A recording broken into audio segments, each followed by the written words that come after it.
Nageenyi badhaadha hordoftoota waabee miidiyaa odeeffannoo Feebruaarii 2022 ka guyyaa dilbataa qabnu saningaa odeeffannoowwan keenya yeroo mara argachuuf chaanaalii YouTube waabee miidiyaa subscribe share like godhuu hin dagatina isaaniin jecha amgar odeeskeen kanarratti san dabarsa. Hidhi haaromsi Itoophiyaa anniisaa elektirikaa maddisiisuu eegaluun himame. Tarbaayinoota 16 hidhi kun qabaatu keessaa hojiin tarbaayinii tokko dhaabuu xumuramuun anniisaa elektirikii meegawaatti 375 maddisiisuu eegaluun isaa ibsameera. Akka lakkoofsa Itoophiyaa bara 2003 ministeer muummee yeroo sanii Mallas Zeenaawiitiin ijaarsi isaa kan eegalame hidhi kun waggaa 4 hanga waggaa 6tti guutuutti xumuramee anniisaa elektirikaa meegawaatti 6,000 maddisiisaa jedhamus hangi yoonaa hin xumuramne. Haalamma jiruun piroojeektii waggoota 11 lakkoofsiiskan guutuutti xumuruuf hanga waggoota 3 fudhachuu akka danda'us hojii gaggeessan piroojeektarichaa Injiinar Kiflee Horoo ibseera. Piroojeektii buusii uummata biyyaatiin ijaaramaa jiru kanaaf yeroo garaagaraatti maallaqni guddaan uummata irraa fedhaa fi dirqamaan walitti qabamaa tureera. Maallaqni uummatichaa piroojeektichaaf walitti qabam garuu hojii yaadameef ooluu hanqatee saamicha jabaaf saaxilamaa turuutu himama. Bulchiinsi piroojeektichaan wal qabatee rakkoolee mudatan hojiin isaa kan yaadamee ol harkifataa akka ta'u taasiseera jedhu qaamoleen ijaarsa piroojeektichaan wal qabatee yeroo garaagaraatti yaada kennan. Gambiroon ijaarsa piroojeektichaan wal qabatee hariiroon biyya ollaa Suudaanii fi Ijipt waliin ture keessumaa bulchiinsi Abiy Ahmad erga gara aangootti dhufee as babbadeera. Hariiroon duraan marii irratti hundaa'e babbaduun wal qabatee biyyoonni lameen dhimma ijaarsa piroojeektichaa yaaddoo nageenya keenyaati jechuun hangaman marii nageenya dhaabbata mootummoota gamtoomanii dhiyeessuun isaanii ni yaadatama. Waraanni bilisummaa Oromoo zoonii giddugaleessaa fi kibbaa waraana mootummaa irratti tarkaanfii fudhachuu hima. Waraanni bilisummaa Oromoo zoonii giddugaleessaa waraana mootummaa 117 ol ajjeesuu ibsi. Woboon zoonii giddugaleessaa aanaa Abuna Gindabarat ganda Gaaggoo Osolee keessatti tarkaanfii waraana bilisiginnaa 250 irratti fudhateen 117 talata ajjeesuun 50 madeessee qawwee AKM haaraw 60 akkasumas rasaas bireenii fi dishqaa kumootaan irraa hiikee moona qabsoo bilisummaa Oromoof oolchuu hima. Oduma wal fakkaatuun waraanni bilisummaa Oromoo zoonii kibbaa waraana mootummaa adabuu beeksise. Waraanni bilisummaa Oromoo zoonii kibbaa Cibraan Soddombooroo fi Cibraan Odaa Adoolaa waliin ta'uun Koonyaa Gujii Bahaa Aanaa Gooroo Doolaa magaalaa Adaadii keessatti waraana mootummaa bilisiginnaa lakkoofsaan hedduu ajjeesuun kaan madeessu ifoomseera. Achuma zoonii kibbaatti guyyaa kaleessaa gurraandhala 18 bara 2022 waraanni bilisummaa Oromoo zoonii kibbaa Gujii Lixaa bakka hor gaara kaabaa heera liphistuu fi bakka hor kibbaan ifata fardaatti karaa Finfinnee Keeniyaa geessu cufuun to'annaa isaa jala galchee jiraachuu beeksiseera.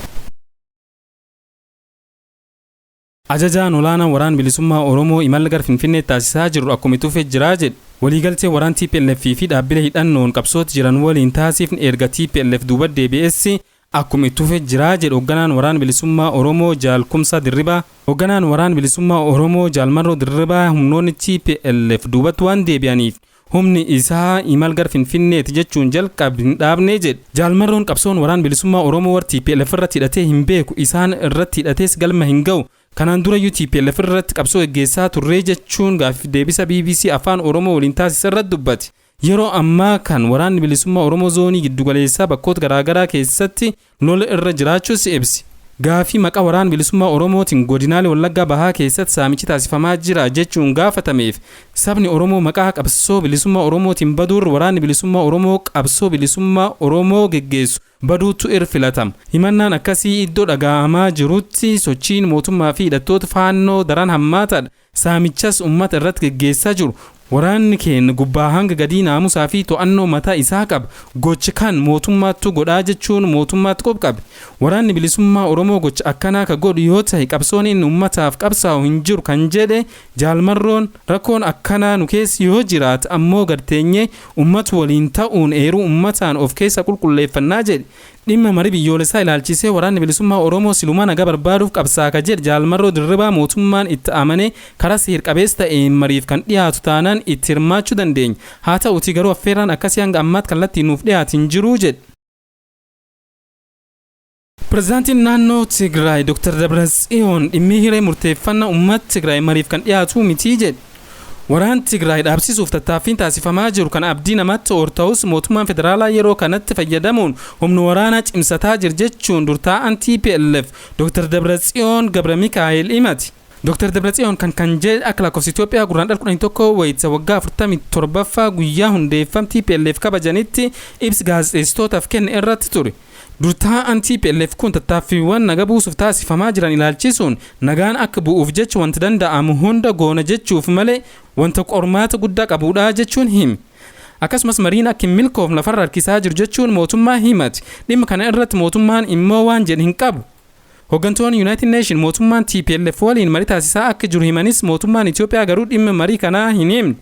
Dubbii himaa ministeera dhimma alaa Itoophiyaa Ambaasaadar Diinaa Muftii mariin mootummaa fi TPLF gidduutti deemaa jir kan jedhu dhugaarraa kan fagaatedha jedhe. Mootummaan humnoota Tigraay yookaan ammoo TPLF waliin ifatti mariin nageenyaa yookiin waliin dubbiin eegal tokkolleen hin jiru jechuun ibsi. Waraanii erga eegalee booda paarlaamaan Itoophiyaa badiiwwan biyyattii keessatti raawwataa jiruuf TPLF itti gaafatamaadha jechuun tarree shororkeessitoo keessatti galchee jira. Marii nageenyatti seenuuf fuudhaaleen hedduun jiraachuu kan qondaalli TPLF kun hawaasii idil addunyaa tattaaffiin taasisaa jiru ammallee gara hojiitti hin geeddaramnee jedhe. Tattaaffiin naga buusuuf taasifamaa jiru kan abdii namaaf kennuudha kan jedhe Dr. Dabratsiyoon.